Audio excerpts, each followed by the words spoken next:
I was 21 when I won the World Cup, and I was 20 when I first played for the country. Dubai is India's best city. She gave me a little kiss on my cheek. I was like, Mom, I'm not washing this side of the face for a few days. 2022, you decided to retire. What led to that decision? When I finished playing cricket, the next thing I did in my life had to be aligned very squarely with my purpose in life. Do you feel like you're not allowed to express when you're going through tough times or even to feel certain ways? So I went to the Cricket World Cup in West Indies and we lost in the first round of that World Cup. Post that first round exit in the World Cup, I never thought I'd play for India again. Hello and welcome back to the Dream Podcast. I am your host, Dr. Sheen.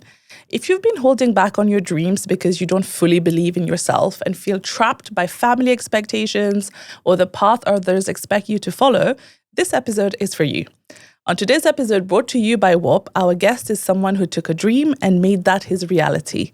Robin Uthappa is a former Indian cricketer known for his stylish right-handed batting and wicket-keeping. He played a key role in India's 2007 T20 World Cup win and had a successful IPL career, winning 2 titles and the 2014 Orange Cap. Robin later on retired from all forms of cricket in 2022 and now works as a commentator, broadcaster, and mentor. He's also the founder of True, the Robin Uthappa endeavors focusing on sports psychology, athlete performance, and mental resilience. I hope you enjoy this episode as much as I did.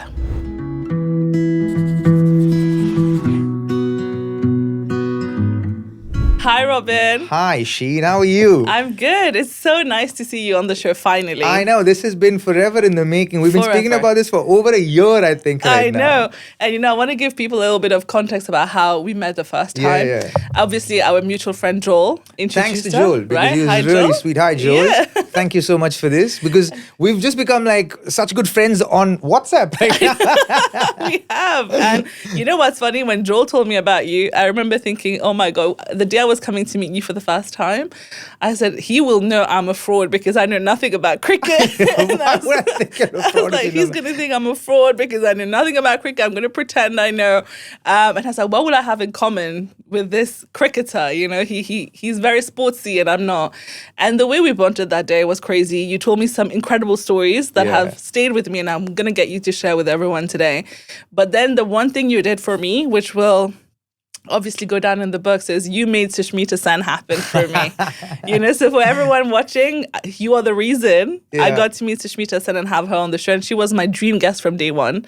So Yeah. thank you for that. No, you're most welcome. As Okay. in, when you told me you're going to India and then you're going to record a bunch of stuff, I was like, listen, you're going all the way there. You're working really hard. And I know how hard you hustle. So I was like, you. if you're actually going out there, then and then so I asked you, what's your wish list? You did. And you're like, you stated it. And I was like, I tried to get as many as I could. But you got the big ones. Yeah. I have a funny story about Sushmita.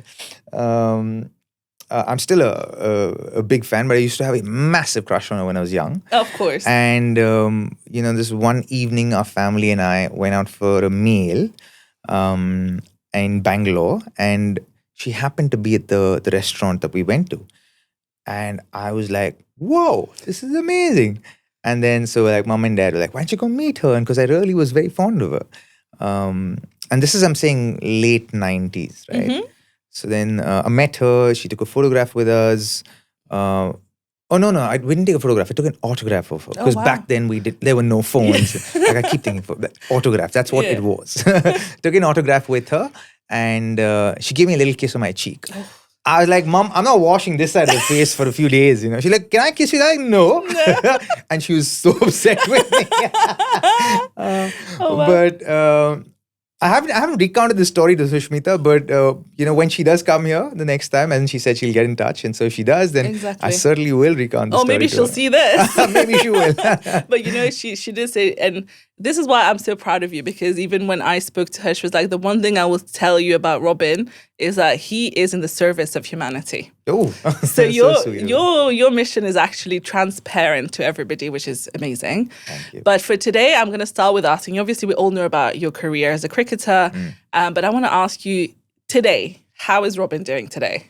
Oh, awesome. I'm going through a period of uncertainty, a lot of growth, which is what I get really excited about uncertainty nowadays because when you hit a period of uncertainty, you know that you're going to kind of go through growth and it's going to push you to a certain extent. And if you have the right attitude, you can capture a lot of growth in that phase. So I'm switched on, and I'm ready to absorb as much as I can. Like I said before we started the pod, and there are multiple things I'm doing right now. So really excited about all of those, and building and co-creating things are something that are very dear to my heart. Because I honestly believe we're all creators, right? At the least, we're the creators of our own reality. Of course. Right. And you know this better than anybody. And your story is a testimony to that.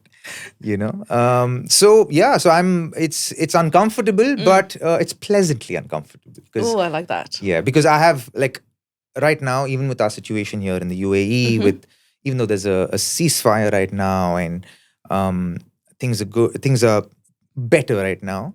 We decided that we're not going to leave the UAE because this is home for us. Exactly. So Sheets and I decided that, listen, we're all in kind of people. We're generally all in or nothing kind of people. So we're here, we're all in. So we're not going anywhere. This is home for us. We moved here for a better quality of life for our kids, and we're going to stay put because we have faith in the government. And they've done, like, they don't owe us anything. I know, right? We live in an autocracy, right? But the extent of information, the extent of care feels so personal that you feel like, man, you don't need to leave here. Yeah. They will tell you if you need to leave. Exactly. That's or what they I will trust, protect you if right? it gets to that place. I'm like, yeah, we're staying here. I know. And I've gotten incredible amount of time with my kids and Sheets, which is second to none for me. Because I don't know if I told you, I went on Christmas and I came back on the 27th of Feb. In between, I came home for a day. Yeah, Right? you were gone for a long time. I was gone for a long time. I came home on the 27th of Feb. The airspace Just in closed on the time. 28th. I'm like, dude, if I was in India when the airspace was closed, because I was broadcasting the World Cup. Because if I was in India when the airspace got closed, I would have been a wreck. Of course. Yeah, that would have been scary for me. Oh my God. No, but I got back from Qatar on the 27th as well. Did you?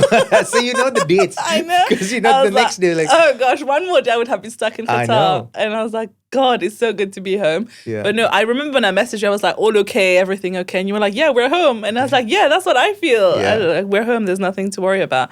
But Robin, obviously I know your story very well.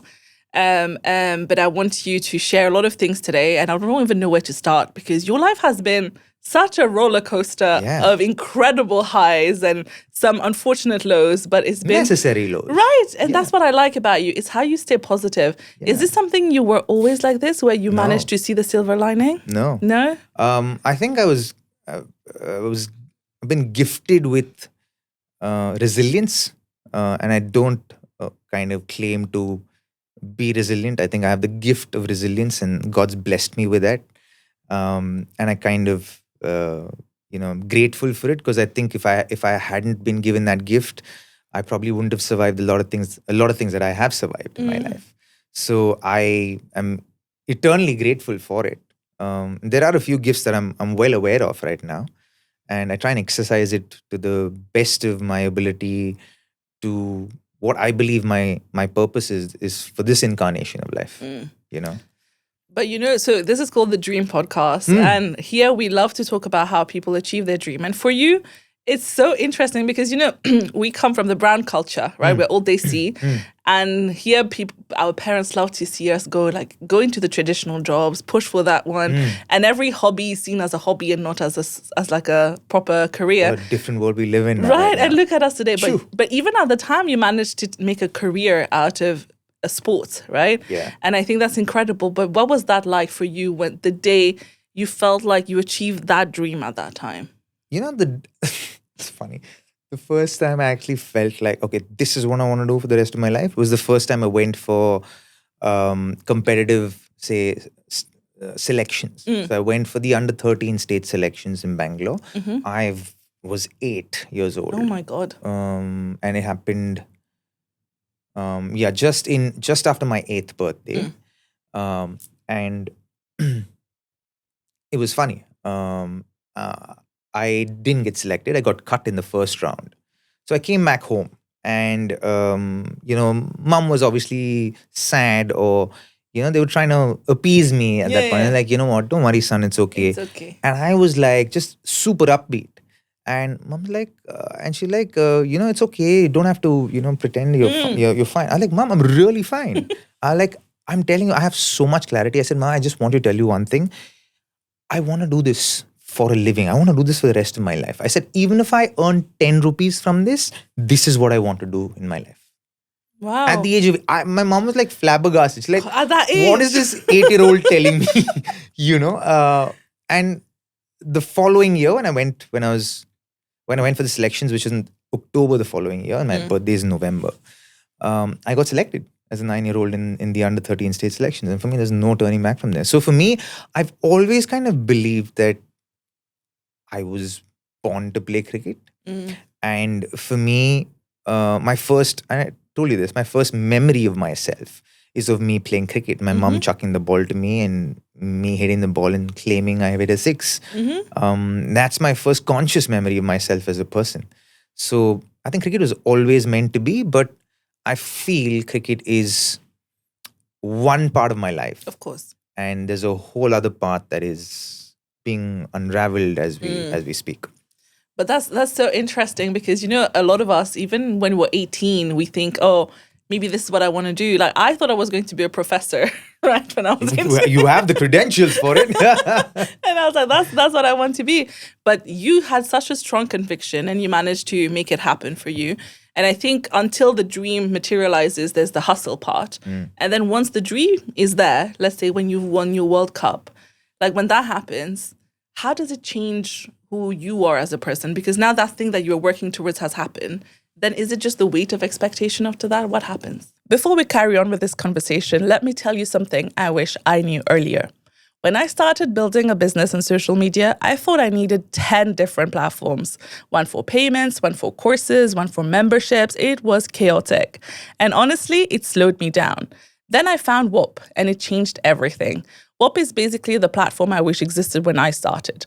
You can sell your digital products, host your courses, run memberships, build a community, all in one place. It's a one-stop hub for everything you need to turn your content and ideas into a business. No tech headache, no patching things together, just clean, simple monetization. So if you're sitting on content, ideas, or even a small audience, this is your sign to actually turn it into income. Click the link in the description, sign up to Whop, and start monetizing your attention now. Because if you're already showing up online, you might as well get paid for it. Now back to the episode. Honestly, for me, I think it wasn't the weight of expectations. It felt like I was 21 when I won the World Cup, right? And I was 20 when I first played for the country. So when I won the World Cup, it was a huge tick in the box, the dream box, right? Of course. And there you go. Like at 21, that's done. And back then, there was no WhatsApp even. We didn't have WhatsApp. God. We were on BBM messengers back then. And if you even remember that. Like a lot of you guys won't know what that even is. Don't even try. It's okay. It doesn't exist anymore. It doesn't exist anymore. But, because that is the world we kind of came from, or I came from, we didn't have exposure as much as there is today. Today, there's an information overload. Like a 12-year-old knows what manifestation is. Yes. Right? A 12-year-old knows how to work AI. My son tells me what's an AI picture and what isn't an AI picture today. Right? Yeah. He's 8. Right? He's like, Dad, that's AI. So like, thanks, son. And I'll keep coming back to you. So the exposure wasn't there. So for me, once I took that goal, I honestly, subconsciously, not consciously, I was also very unaware because I was going with the flow. Because when I played for India, at the age of 8, when I told my mom what I told her, I just felt like I knew by the age of 8 or 9 that I was going to play for India. I didn't care about the how. I didn't care about the when. I didn't care about the why. None of it. I just knew I'm going to play for India. So I just need to be prepared for it. So we have something called as the hanging ball, which is something that youngsters use to play cricket, to kind of play by themselves, right? So I used to play that for hours on end. I would annoy the neighbors to no end. Summer vacations, I'd literally play test matches. So I'd start, a test match starts at, say, 9 in the morning. I'd start at 9 or 9:30 9 in the morning. I'd go on till 11 o'clock or I'd start at 9:30 in the morning. And it's a 2-hour session. Every session in Test cricket is 2 hours. So from 9:30 to 11:30, then I take a 40-minute break, have lunch. Then 12:10 to 2:10 was another session. So I'd bat for another 2 sessions. And then 2:10 to 2:30 was a break. Then I'd start off with 2:30 again. So 2:30 to 4:30. I'd play like that 5 days in a row. I'd play one-day matches, the whole like 9 hours over 2 days. Yeah. And I would annoy my neighbors. Like talk, always like sounds. And they'd be like, Robin, please, like not in the Take a afternoon. break. Yeah, because take a break. And so and in all of that visualization or in all of that practice of hitting the hanging ball, I'd always visualize batting with my heroes. I'd visualize building partnerships with my heroes, winning championships, winning series, winning the World Cup with my heroes. I kept visualizing it and doing it over and over again with no attachment to the result of it, but just the joy of being in my little world of building partnerships with a Rahul Dravid, a Sachin Tendulkar, a Saurav Ganguly, VVS Lakshman, Virender Sehwag. I'd do this from the age of 10 till I was maybe 15, 16 when I actually first played professional cricket. I was 16 when I first played professional cricket. So I actually did it till that age. So it just felt like, incidentally, when I first played for India, I opened the batting with Rahul Dravid and we had a 164-run partnership. Wow. And I didn't think of it till after the fact that oh wow, I actually did this with him before when I was 12. I've done it many times. Yeah, and it's like, oh, this is like meant to happen. And it was just like, it actually is very real. I have had first-hand experience of how real manifestation is if it's done the right way, right? And I can like take that and apply it like squarely into cricket or squarely into sport, right? And today, like all of that works. So for me, I've been able to take a lot of those learnings and put those things into little silos and say, okay, I want to serve people with all of this stuff.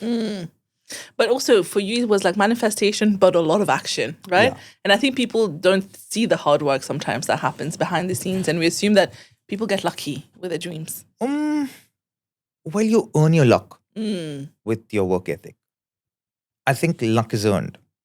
That's a good point. Yeah. I think luck exists, but I think it's earned. It's not just freely given. Right? Yeah, you create the surface area for luck to hit you, right? Yeah. And that's done by work. Yeah. And also your mindset, right? Creates luck. If you're a negative Nelly in the way you think, not in the way you behave, but in the way you think, then what you experience there's no room for luck to exist in your life because you're not creating that energy frequency in your life, that vibration in your life. So how do you kind of, like, it's like a radio frequency, right? You got to tune into that. And you can't tune into, say, 91.6 and hope to listen to 98.4. Right. You can't tune into a Hindi frequency and hope to listen to English radio. It's like that. Yeah. Very good analogy. Yeah. But at 21 to become like at the peak of your success, were you ready for that mentally? Yeah, I think I was. But because also it kind of rooted from like a huge loss 6 months prior to that. I went to the Cricket World Cup in West Indies and we lost in the first round of that World Cup. And at 21, post that first round exit in the World Cup, I never thought I'd play for India again. I thought, okay, that's it. That's my international career done. Because the easiest person because I'd made my debut at the age of 20 and then 3 matches after my debut, I got dropped. I had to score 1,000 runs in domestic cricket and then got selected again. We went in the World Cup and then I didn't perform well in that World Cup and we lost that World Cup in the first round. Post losing that World Cup, I was like, man, after 3 games, after performing really well, they dropped me because I was replacing Sachin when I made my debut, Sachin Tendulkar when I made my debut. Here I am, like there are senior players who've sacrificed their positions for the sake of me and for the sake of the team. And I haven't done well. I'm like, I'm going to be the first guy they axe. And I never thought I'd play for India again. So when the opportunity came, I kind of grabbed it with both hands and like, we got to make it big now. And then when we went for the T20 World Cup, it was actually a bunch of youngsters peppered with a few senior players. So it was predominantly all my mates who I played under 17 and under 19 India with. Wow. And the guys I grew up with, from the age of 15 and 14. So it was very exciting that all of us were playing together and felt like here's another opportunity for this group to again win a World Cup, And so that was the mindset we kind of went in with. So the belief was there.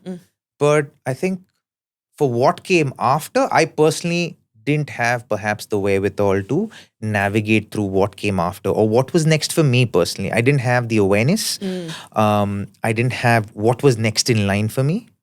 So I suddenly got directionless. And so I went soul searching for a bit, and then a lot of my personal stuff kind of caught up with me, and then that kind of took me astray for a few years, for 4 or 5 years, and then once I got that direction, then everything kind of fell into place again. And then at 2022, in 2022, right, is when you resigned. Retired. You retired. Oh yeah, you don't Retired. Oh my God, how old were you in 2022? I was 37. Wow, retirement at 37. That's such a young age. So for a lot of us watching, it feels like, you from a very young age, 8-year-old Robin was convinced that this is my purpose. And then you went and you achieved something which, such few people get to achieve at that level. Then you were at the peak of your career, and then in 2022, you decided to retire. What led to that decision? Honestly, the what led to the decision was the desire to play more cricket. I honestly wanted to play a lot more cricket. And one of the things about playing cricket in India is that they have monopolized the cricket market. Right. So most of cricket kind of originates from there, or the growth of cricket kind of is pegged to India, right? And so one of the things they do is, because the IPL became one of the biggest leagues in the world, the biggest league in the world, which I'm eternally grateful for. And I'm sorry, and a lot of my mates in the fraternity are also eternally grateful for. But one of the things that they took away from us was autonomy over our own lives and careers. And when we were playing the IPL, one of the rules is that if you play the IPL and if you want to play the IPL, you cannot and you aren't allowed to play any other league in the world. And I tried a lot during the course of my career to seek permission from the BCCI, especially when I felt like, okay, I'm not going to get picked in the Indian team anymore, but I really want to grow as a cricketer, because I love the game. It's my passion. It's my area of core competence. So I want to grow in that area of core competence, because tomorrow if I want to coach, then I have to have a ground to stand on and say, okay, listen, I've played in these conditions. I've played in these conditions, not just when I was 20 or when I was 21 or 22, but I've played even through and through. So I know what these conditions are. I know what this culture is. I know what happens here and how to give yourself the best chance to succeed in these places. As a coach, you want to have all of that information. So I tried about 3 times whilst I was playing to seek permission from the BCCI to go and play 2 other leagues in the world, just to kind of enrich myself as a cricketer, as a student of the game, which I still consider myself one of. And they didn't grant me permission. So the multiple times through the course of my career, I considered moving countries so that I could afford playing in other parts of the world. But in 2022, it just kind of got to a place where I was only playing 20 matches or under 25 matches in a year. And honestly, I started feeling like a vegetable at home, because that was my only source of income. It was providence for me and my family. There's nothing else that I did when I was playing professional cricket, because I felt that it required that degree of reverence and application from me. And I started genuinely just started feeling like I'm vegetating here, and I started feeling the onset of mental health related stuff coming back through. And then that's when I felt like, listen, I have a 4-year-old son, 4-year-old son, and my wife's pregnant with another one. I can't afford to be in this kind of a place.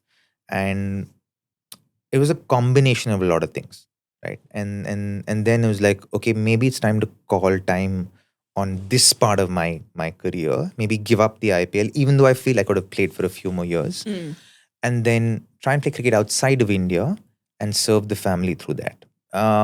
Very honestly, it was a decision that would throw me well out of my comfort zone, because I'm going to be moving to a place where I'd be known as a cricketer, and we didn't know it was going to be Dubai, to be very honest. There were 3 options at that point in time. There was Australia, there was Dubai, and then there was Indonesia, Bali, I think. Okay. Right? And there were 3 options for us.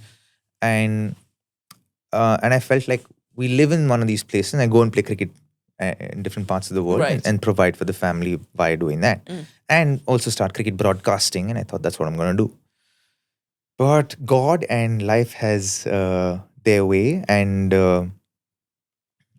it just so happened that in 2020, because of because of COVID, we came and played the IPL here. And then in 2021, we came back to the UAE and played the IPL here again. And so suddenly, I stopped visiting Dubai or the UAE as a tourist, and I started traveling into the UAE as a traveler. Right. Then we had friends who moved here. So like, hey, what's life like here? They're like, you know what? Come and live with us. Come and see what life is actually like here as a family. So we went and stayed with them for a week. And we were like, wow, this is nice. Right. And it's so close to home. Like for me, it's like a Delhi Bangalore flight. And it takes half an hour more. So that takes 3.5 hours. I probably take 4 hours from here to Bangalore. So like, hey, this is really cool. And there's a lot more familiarity here because we feel like Dubai is India's best city. It's an ongoing joke amongst us Indians, right? And so we said, okay, let's come here. And then we decided to spend Christmas and New Year's of 2022 here because I was retired from India and I was going to come and play a tournament here, the ILT 20 that happens in the UAE. I was going to come and play that. And I just signed a 3-year deal with them. So I was like, let's go to the UAE and spend Christmas there, Christmas and New Year's there.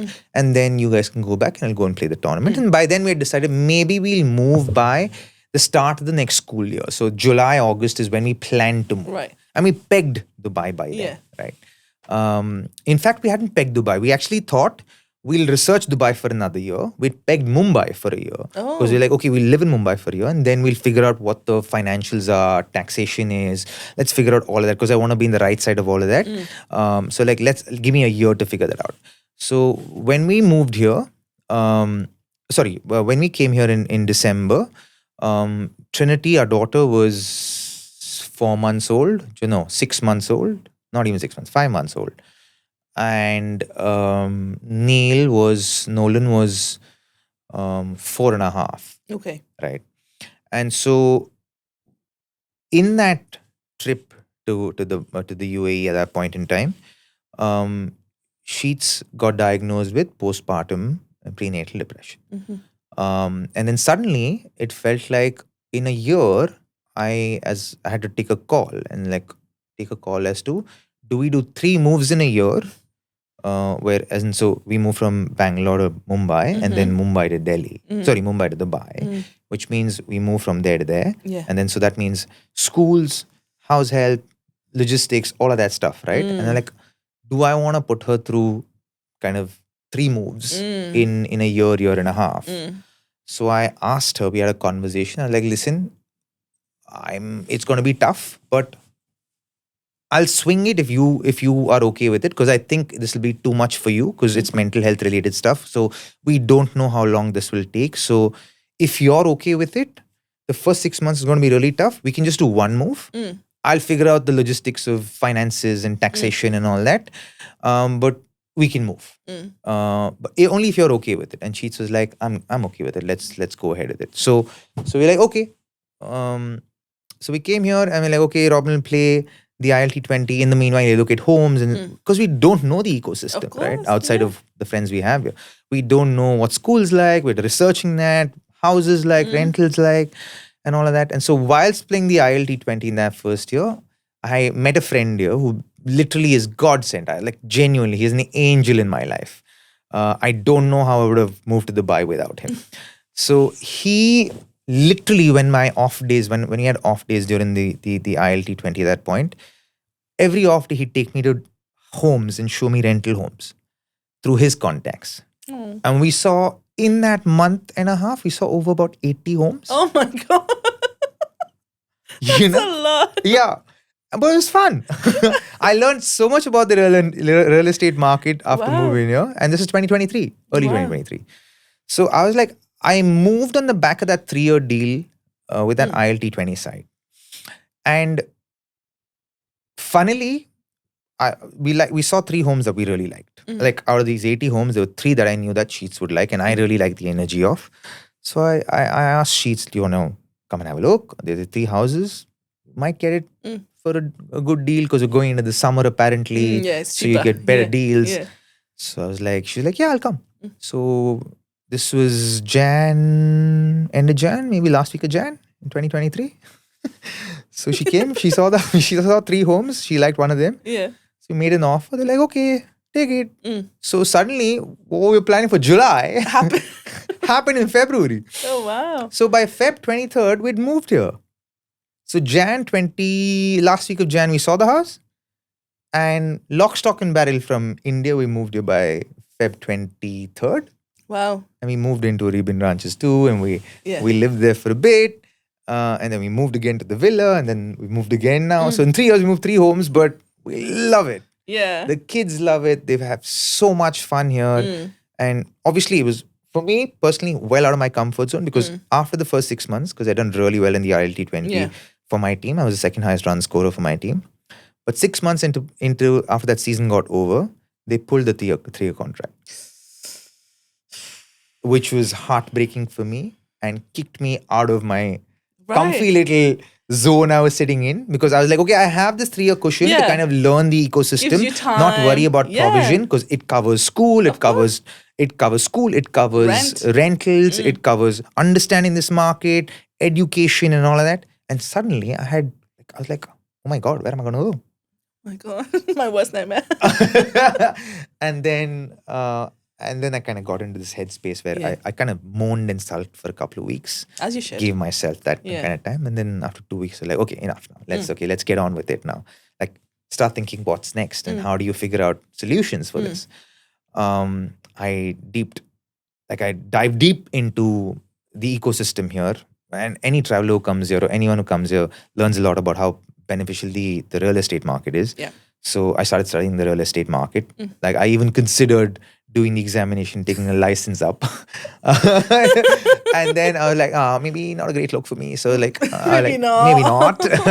But I studied the whole market. So Good. It's good to know. Yeah, it's great to know. I'll ask you when I have to move. Yeah, it's very helpful and useful for a lot of my friends in the fraternity, a lot of my friends from back home in India who want to invest here, and because people here are very transactional unless you meet the right people in the real estate You market. never know who's selling to you or who's trying to help. Yeah. And so you got to be very aware, very cognizant about how people are selling stuff. They're very nuanced and very sharp. Kudos to them, right? It's bread and butter for them. It's their hustle. The sharks in the pool. So. Yeah, so I studied that market. And then after moving here, it just felt like the whole global market kind of opened up for me. So I started studying the global investment and equity and stock market and looking at what can. And then suddenly after that whole thing went off, I started studying the equity and share market globally. And then via that, I fell upon a Cathy Wood video that led me to studying the crypto market, the blockchain technology market. And I fell in love with it and started studying that and learned that end to end. And then I started studying Vedic astrology, numerology. It just kind of organically kind of led me there. Wow. You love to learn, don't you? I love it. Wow. I'm a curious cat. Yeah, I can tell. And that kind of organically led to, okay, it seems like even though I want to play, the opportunities are drying up. Because that opportunity, the ILT20 just fell through for me. And then suddenly, all the other leagues that were calling me as soon as I retired weren't picking up calls. And then suddenly I was like, right, something's happening here. I can't put my finger on it. It's okay. Whatever it is, it is. I'm not going to try and fight it, but I'm just going to see, okay, what my other opportunities are. So I got in this headspace about, okay, what do I want to do right now? And that was an ongoing internal conversation for about three years. I knew very clearly, Sheen, that when I finished playing cricket, I wanted to, the next thing I did in my life had to be aligned very squarely with my purpose in life. Cricket is passion, and I knew that service was purpose for me. So I was like, if there is a way I can do both, great. I'll sit in that ikigai, but I also want to serve fully, and because that truly feels fulfilling. Yeah, it feels like really, really great for me. So like, I organically met a friend who was teaching courses and curriculums in Mind Valley. He just became a co-founder of Mind Valley then. And he's like, you know what? He heard my story of, what I came through and where I, my clinical depression and suicidal and my journey in sport and all of that. He's like, and I said, listen, I want to serve. And I feel like, and by then Sheets was already a life coach, and she's an NLP practitioner. She was a hypnotherapist, and she was serving women, and that's her niche.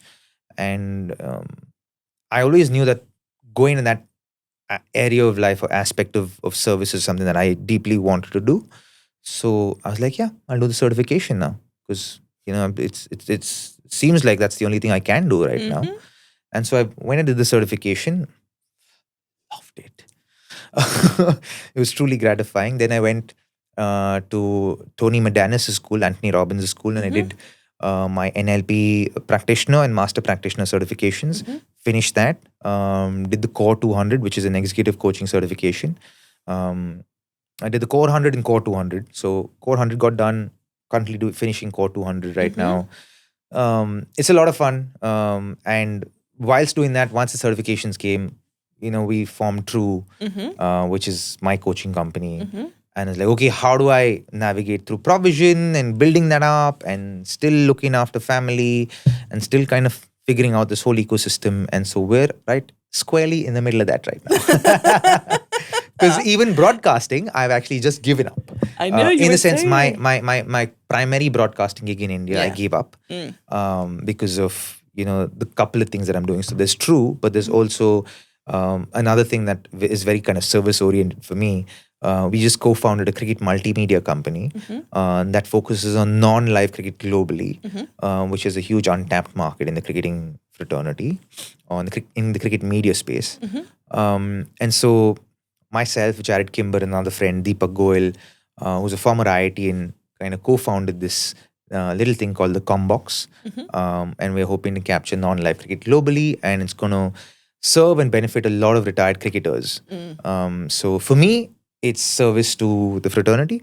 For Jared, it is his dream of Americanizing cricket media, which is due. And for Deepak, it is just something that he's always wanted to be involved in. He played cricket competitively at a young age. And his father kind of conned him to become an IITian. So he became an IITian and gave up cricket. But on the back of that, as in once he then went into the edtech space, very successful at the edtech space, started his own YouTube channel, and organically grew up to 100,000 followers and subscribers. Very respected in that Hindi cricketing media space on YouTube. So we happened to do a podcast, and he was very aligned with his technical acumen and the successful businesses that he's had. We're like, oh, we have a CTO there. Yeah, the IIT is helpful there. Yeah. So a CTO there. We have a chief of content officer in Jared, and I've got marketing, sales, and alliances. So we're on this roll of dice right now. I know, and I love it. I love people like you who just try to do so many things at the same time, because that's how I am as well. And it's not fun. Listen, it is not fun. You find the happiness in the madness, is what I tell myself. I'm kidding. It's not fun. It's Right? overwhelming sometimes. Yeah, it's overwhelming. But life of an entrepreneur is, right? It goes up and down, because sometimes you really love what you do, but sometimes it's hard to love it on certain days, but that's okay. Yeah. You remind yourself why you're doing it. Yeah. Right? And that's the main thing. Yeah. But one thing I really wanted to touch on, especially with True, because I like how we just had one question and I've gone on a monologue for half an hour. It's okay. I expected this. I haven't Good looked luck at my cards editing this once. podcast. Might be a 3-parter. Might be. But I'm going to go back now. I'm like, every time I think of a question, you tell me 10 other things, and I'm like, which one was it? Anyway, Sorry. It's okay. One thing I would love to talk to you about, because you are so, I still remember the first time we met, and you told me that you feel like you have been so blessed by the universe. You got to live your dream, and now you want to spend your time at the service of others. And I think you told me about True, and I remember thinking this is so needed, especially when we think about in general. As you said, right, Sheets is doing it for women. There are so many coaches for women, because women are very loud and clear about the fact. And I think we have the permission as well to say that we're struggling, right? And we say we're struggling. But I think, do you feel like men are not especially in the public sphere, right? When you become at a certain level, do you feel like you're not allowed to express when you're going through tough times or even to feel certain ways? Well, it's interesting that you say we're not allowed, but I think it's a perception that has been built over a period of time on the back of not knowing how. Because if you don't know how to articulate your emotions, if you haven't been taught how to process your emotions, then how are you going to articulate them? As in, what words are you going to find to say, this is what I'm feeling? And if there is a narrative that's attached to, as a man, you got to keep taking the blows and keep your chin up and keep moving forward. If that is a narrative that exists in the world for men to follow, then the thought of being vulnerable seems weak, seems soft. But I'm glad the conversation's happening now, because more and more people are understanding that to be vulnerable is one of the bravest and the hardest things to do in life. Because to be able to express and articulate what you've processed in, as far as your emotions are concerned, in all its truth, is very challenging. To kind of lay it all out there for somebody else to be able to have judgment on it, and make you, it's like you're giving the remote control of your emotions to another person and you're being vulnerable with them. Mm-hmm. It takes courage. It takes strength to be able to say, have this, and you can click any button at the end of this, because you don't know what button is going to be clicked. You don't know how it's going to be perceived, and you're hoping that you've articulated what you felt, or what you feel, in a way that the other person can perceive it as you are feeling it. Mm-hmm. And that is hard. And as boys, at least from the generation that I am from, and the generation before me, and the generation before that, none of us were taught how to process emotions. We as boys were actually discouraged to process emotions. Hey, you're a boy, don't cry. Mm-hmm. It's okay. Get up. You're fine. People, and I don't blame them, because the world in itself was in survival state at that point. Mm. We were all fighting for bread and butter. The world started thriving after the 90s. And that's why today, you tell a kid born after the 1990s or 1995s about survival, and or about survival mentality, or about value. What are you talking about? Right? And like it's unrelatable to them, because they've born in a world where they haven't grown up in a worldview where they're surviving. Mm-hmm. Right? They grown up in a worldview where the world itself is thriving. And so Yeah. how do you capitalize on how the world is thriving? How do you make the most for yourself? Mm-hmm.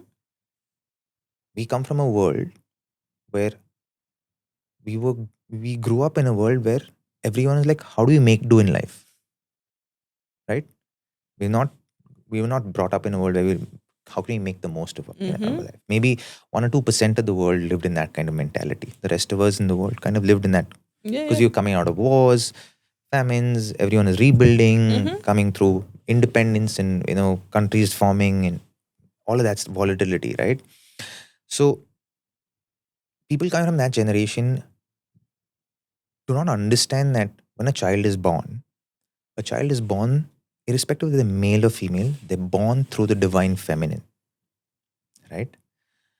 Now, when you're born through the divine feminine as a boy, you exist in the divine feminine pretty much till you hit puberty. Because every human being possesses both masculine and feminine energy, right? So, the first like 10, 12 years of a boy's life is pretty much sitting squarely in that feminine energy. Now, for a lot of us growing up, that feminine energy is kind of beat out of us. Yeah. Right? Because we're asked to harden up, we're asked not to cry, we're asked not to share what we're feeling. We're like, it's okay. Like, that's all of our emotions is kind of set aside. Not many people sit you down and say, okay, tell me what you're feeling. What are you going through? You know? say, like, I know it's hard, but try and use your words to express what you're feeling. Like, even today, how many parents actually sit down with their kids and say, put your emotions into words and have the patience to listen to it? I'm telling you, it's hard work to have my 6-year-old son cry and tell him, okay, buddy, cry it out. But then after you cry, let's talk. What did you feel? Was it anger? Was it frustration? Was it desperation? And you have to explain and define what these words mean so that he's able to relate to what those are. Right. Because by virtue of doing that, you're educating him how to articulate what he's feeling. You're giving him the vocabulary. The vocabulary. Yeah. Right? So he's able to understand. So there are times he'll be like, Dad, I am so frustrated. Why? Trinity is doing this and she's not listening to me. It's so frustrating. Like, okay, that is frustration. Good. Okay, so how does that make you feel? Angry. You know? So we weren't taught that. There was no space created for it. Right? By virtue of not doing that, our emotional growth was stunted. Right? And by virtue of not knowing how to articulate what we're feeling, imagine when that's left most men. Now, they have to teach themselves how to articulate what they're feeling as adults or as adolescents or adults, right? And that needs to happen over a period of time. And that takes a lot of internal work, right? And which is why for a lot of men, it's far simpler to just meet your group of friends, your boys, and make fun of each other. I know. And laugh at each other's pain. Just forget it, right? Yeah. Because that is such a cathartic experience, Sheen.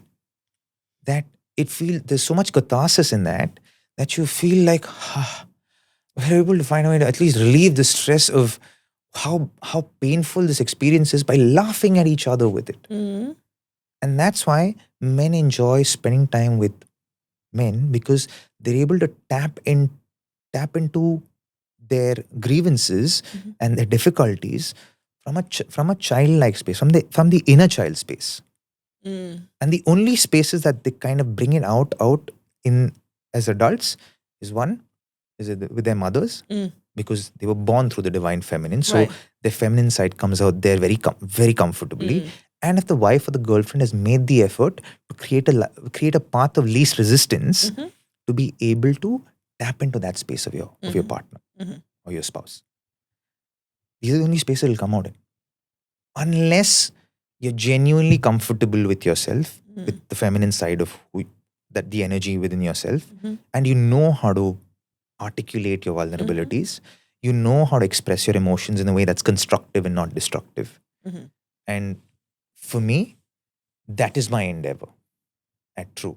The endeavor is to serve men, become high performers, become the highest version of themselves, and serve their families and the people they love, from exercising and living from that space, and help them become leaders who operate from the highest version of themselves. And we focus on men's mental health. And so the things that we're focusing on right now, eventually, yes, we want to move into relationships. That's where Sheets and I will work together. Please. We want to move into parenting, because we feel like how what we're doing with our kids and today what we discuss amongst our friends as to what we're all doing serves our children in a way. And it can be the simplest things, right? But it serves. And we feel like very passionately about serving parents as well. So True will eventually move towards that. But the primary focus will always be leadership, high performance, and modern masculinity. That's so important. Oh my God. But you know what? You were talking, I was just thinking, it's so true. Like, I read it somewhere that whenever women hang out with each other, they usually sit and look at each other and they have conversations. So they create that safe space for sharing. Yeah. But whenever men spend time with each other, they're either watching something or they are doing an activity. So it's never eye to eye. And that's why it's harder for them. And as you said, they love just to forget, right? It's like, let's just be boys. Yeah. They don't really feel comfortable sharing always. Because there's so much stuck energy, right? Exactly. The only way, like, see, when there's, okay, so speaking from an energetic kind of perspective, when there's stuck energy in your chest, there's a lot of, like, they say your throat chakra is stuck. Yes. right? Right. So how do you open the throat chakra? Like, you're not gonna like literally say the best way to open the throat chakra is to laugh loudly or have a good scream, right? Um, but the other way to do it is to actually have a cathartic time with your friends where you laugh at each other's Right. pain. You open up the throat chakra so you feel lighter at the back end of it. That's essentially what men kind of It's subconsciously the do. release. Yeah. It's a release. Yeah, I see that. But see, Robin, with you, every time we have conversations, all I can think about is you have so much emotional intelligence. Even earlier when you were talking about Sheets and her postpartum depression and the way you approach, we were about to move, let's think about all of these things. Were you always like this, or did something bring this to you? Did you have to do a lot of work to get there? Oh, yeah. As in, I wasn't always like this. I wish I could have been this way for a lot of the other girlfriends that I was with. Unfortunately, I couldn't, and I was in a few serious relationships, and I should have. I didn't have that level of awareness, that maturity, and certainly had love for all of them. But I think I did a disservice from an emotional standpoint of how lackluster I was back then. Having said that, I think my rite of passage came when I went through my own journey of earning my own self-respect post beginning to recover from clinical depression and being suicidal, because that was a 5-year journey on itself. But once I was on that journey, well and truly into that journey, I was like, I really want to be able to look at myself in the mirror and say, I love this guy. I respect this person that I'm seeing in the mirror. And I was like, I don't care how long it takes. I'm going to set standards for myself. I'm going to live those standards. I want to live it to a point where I feel like it's second nature, where I can look in the mirror every day and I can say, I love this person. Right. And that began for me a 2-year journey of being hyper aware of myself, being very cognizant of the standards I set for myself on a day-to-day basis. And went on that journey. It was arduous. It was one that involved a lot of pain, a lot of discomfort, but a lot of falling off the horse and getting back up on it. A lot of it. But eventually just got to a place where like turned up one day, 2 years later, like, boy, I love this guy. I love who I've become today. I have a lot of respect for who I am today. And like when you earn the right of experiencing the highest version of yourself, it is very few things are as fulfilling. You know, I'd peg it right up there with winning a World Cup, getting married, seeing the birth of my children, becoming a father on a couple of. It'd be right up there with that. Of course. Because it was my own, self-earned, didn't need anyone's approval, very honest, had to be very honest with myself, couldn't lie to myself. I wouldn't be earning my respect if I was lying to myself. And met every standard that I set for myself. So it was post that I felt like I self-actualized. Like, okay, I know who I am. I know what this journey is about. And I think organically, I'm sorry. It's okay.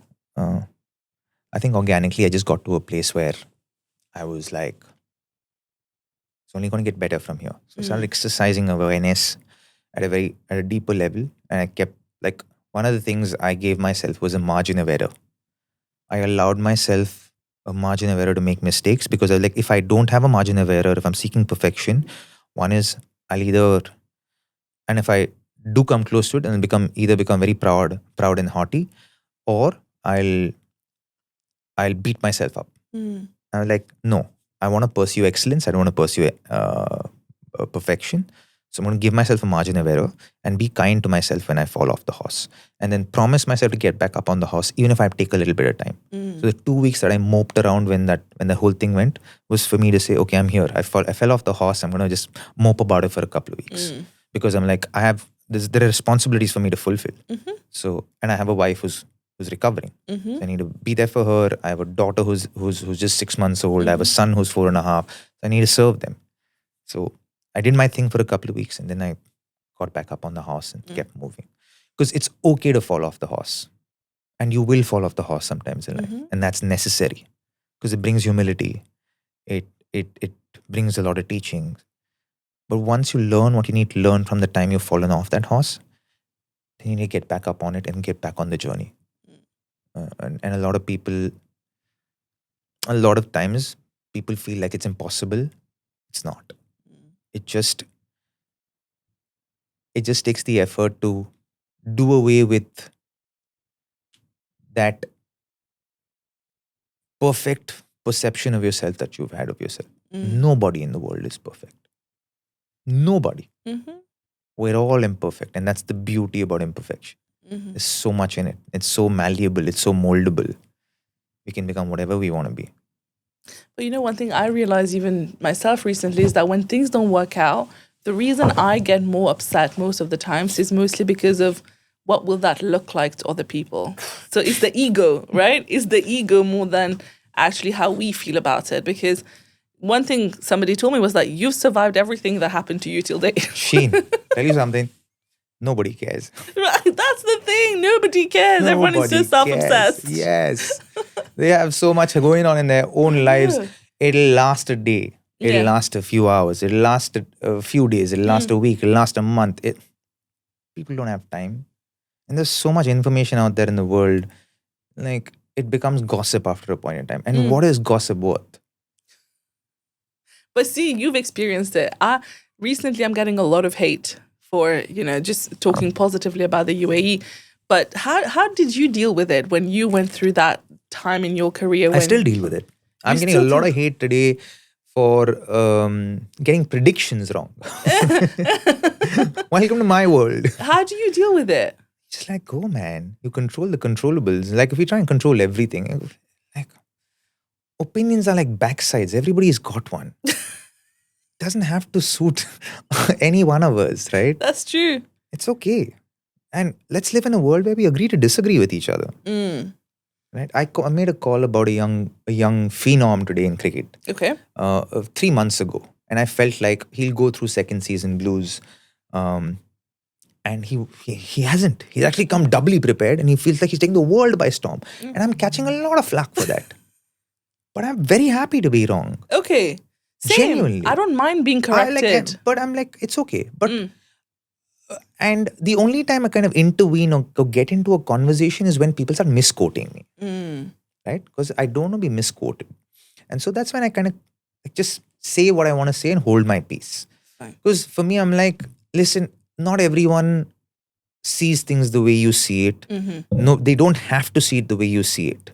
Right? But can you be fair that they are allowed to have their own opinion? Whether they agree with you or they don't agree with you, that doesn't matter. If they don't agree with you, just say, that's fine. Energetically say, let's agree to disagree and move on. But what if they are misunderstanding you?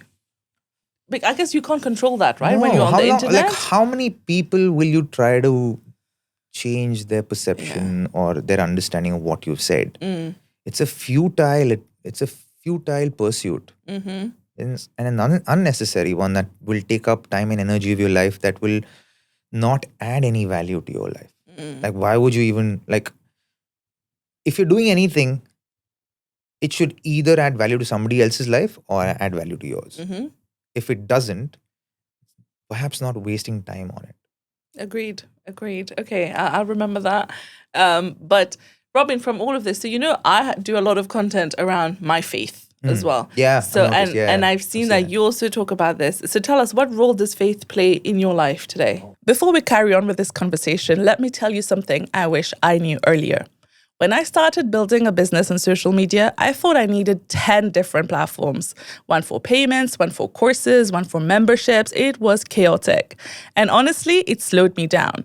Then I found Whop, and it changed everything.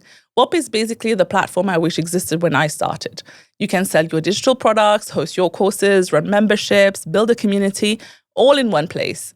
It's a one-stop hub for everything you need to turn your content and ideas into a business. No tech headache, no patching things together, just clean, simple monetization.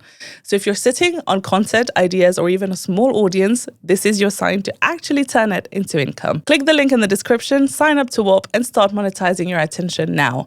Because if you're already showing up online, you might as well get paid for it. Now back to the episode. Huge. I don't think I'd be here if not for faith in my relationship with God. And today, and it evolves, right? There's an ebb and flow to it. and you got to honor the ebb and flow. There are times where it's massive, and then there are times it's almost nothing, Right. and then to be okay with it. And charismatic Christians call it period of silence where they don't hear from God, and you see them ache and you see them hurt. But if you think of it from a father and son perspective, or father and child perspective, there are times when a father will just say, you know what, I'm here, I'm making sure you're safe, but I need you to learn on your own as well, right? So be on your journey.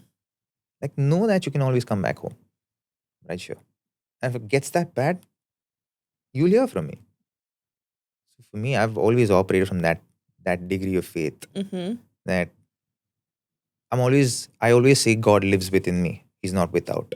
And for me, when I say God lives within me, it's about, am I honoring the instinct, the gut instinct that resides in my heart, in my soul. So for me, there's head, heart, and soul.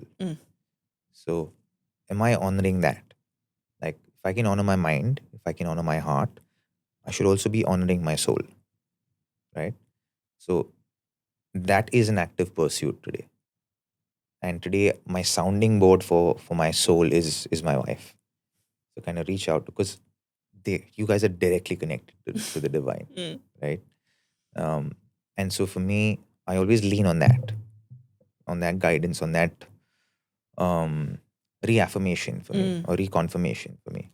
So if I'm feeling something instinctively, I'll be like, hey, what do you think about this? If it aligns with what I'm thinking, I'm like, okay, I'm on the right path. Okay. It's a good check. Yeah, it's a good check for me. Of course. But how would you describe your relationship with God, or why do you choose to believe in God? Because one question I get a lot of, especially from the youth these days, is they find it hard to believe that there is even a God.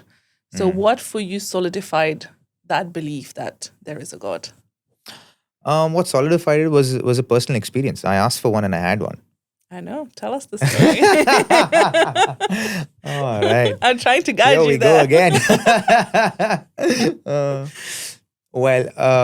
For me, it was when I was about 16 or 15 or 16 years old, and I was playing 16 years old, and I was playing the Under-19 World Cup in Bangladesh. I come from a household where my father's a Hindu, my mother's a Roman Catholic, and I grew up in a house where, because mom and dad had a bad marriage, I grew up becoming a parent pleaser and people pleaser, because I did everything to make them or appease them, so that got affection and love from them, right? And by virtue of doing that, it extended to people outside of my parents, and extended so much more to God, because my parents had so much reverence for God. So that people pleasing nature kind of extended to God as well. And as a Hindu, and my father was someone who had respect for every faith.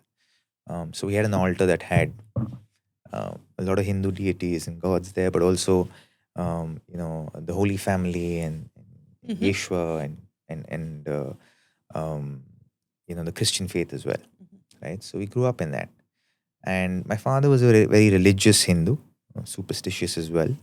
So that became a part of my life and my upbringing, and I found myself in a place where, as much as I was trying to please my parents, I was also trying to please God, because I felt if I pleased God, then I would do well in cricket.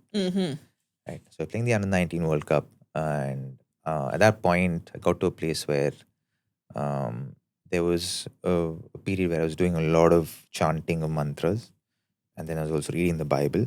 I wanted to appease the gods so that they would bless me with good performances. Right. Again, as a 16-year-old, level of unawareness at that point in time, given where I was at in my life, the dichotomy speaks for itself. Crazy. So got to a place where I wouldn't go to sleep because I was seeking perfection in pleasing God. I had to read the Bible a certain way for a certain amount of time and understand it and not fall asleep on it. Then I had to do my chanting of mantras a certain way, a certain number of times. And if I lost count anywhere in between, I'd start from scratch again. So by virtue of doing that, I ended up not sleeping well through the World Cup. After your full day of training, then you're doing training, matches and all that. Wow. And eventually just got to a place where it felt arduous to do, and it felt like ingenuine, and that also made me feel guilty. So I finished the World Cup, and I remember sitting down, came back to the room. We lost the World Cup, we lost the semi-finals. I came back to my room and sharing the room with a colleague of mine, with a friend of mine. So he was sleeping on that bed, I was on this one. And he came back, and we lost, and he was upset. So he just like, dude, I'm going to sleep for some time. He went to sleep. It was about 5 o'clock in the evening. So like, I want to sort this thing out of my head right now. So like, okay. I sat at the foot of my bed and closed my eyes and said, God, I'm tired. Like, I genuinely have love and respect for you, but I don't know who you are. Like, there's so many gods for me that I'm praying to and doing mantras, and I'm praying to Mother Mary, I'm praying to Yeshua, I'm praying to many of the apostles. Like, who are you? Like, I'm just going to take this call. I'm going to close my eyes for 5 minutes. Whoever you are, show yourself to me. I'll follow you for the rest of my life, and you can take me wherever you want to take. And I closed my eyes. And I closed my eyes and I saw this image of Yeshua smiling at me. And I saw this in 2004. Bright as day, he was smiling at me. And I just looked back at him. And it's not like I recognized him as Yeshua. Like, it was a knowing from my soul, like, oh, that's Yeshua. Mm-hmm. Right? And I was like, wow, it's amazing. And I just stayed there because it just felt, I don't know, for lack of a better word, felt like heaven, felt like bliss for me. And I stayed there. And 5-7 minutes later, my colleague kind of says, Rob, I don't move. He comes and he shakes me like, dude, what are you doing? So like, he's like, come, I'm going for dinner. I'm like, bro, it's 5:15 or 5:30. Like, dinner's 8 o'clock. He's like, bro, you've been sitting like this for 3.5 hours. It's 8:30. Dinner closes in half an hour. Oh my God. So I didn't know I was sitting like that for like 3.5 hours. It felt like 10 minutes to you. It felt like 5-7 minutes to me. Wow. And for me, that I was blown to the smithereens. After that, I was like, that's it. I'm following you for the rest of my life. And Yesh was so kind. He's taken me on such an incredible journey where today he's taken me through the Christian faith, to different sects of the Christian faith. He's taken me to, Islam. He's taken me to Hinduism, which I know today is not a religion, is a philosophy.